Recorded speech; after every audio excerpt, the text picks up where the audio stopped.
Hi, నేను యోధా live-in Sivakrishna. ఈరోజు బడ్జెట్ మేనేజ్మెంట్ గురించి కొన్ని అలార్మింగ్ టిప్స్ చెప్దాం అనుకుంటున్నా. సో, ఎవ్రీ క్లయింట్‌కి వాల్యూ ఫర్ మనీ కావాలి. అది అండర్‌స్టాండబుల్. బట్ ఇంటీరియర్స్‌లో కొన్ని ప్లేసెస్ ఉంటాయి. అక్కడ సేవ్ చేయడం కరెక్ట్ కాదు. అదేంటంటే ఫస్ట్ ప్లైవుడ్. ఫర్నిచర్ చూడడానికి బయట బానే ఉంటుంది. కానీ ఇన్‌సైడ్ స్ట్రక్చర్ వీక్ అయితే మాత్రము 2-3 ఇయర్స్‌లో స్వెల్లింగ్ స్టార్ట్ అయితది.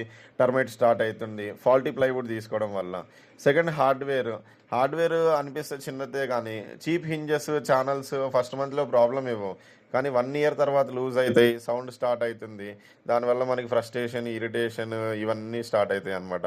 Third waterproofing, particularly wet ఏరియాస్‌లో. బాత్రూమ్ ఆర్ కిచెన్ వాటర్ ప్రూఫింగ్‌లో కాంప్రమైజ్ అయితే డ్యామేజ్ స్లోగా స్టార్ట్ అవుతుంది. రిపేర్ కాస్ట్ హెవీగా అయితుంది.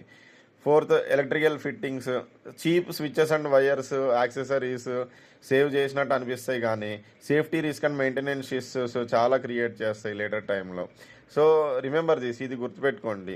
These things are invisible when done right, but they become very visible when they fail. So if you want to adjust budget, reduce decor, reduce fancy items, but don't reduce core structure strength, because interiors beauty కంటే durability important.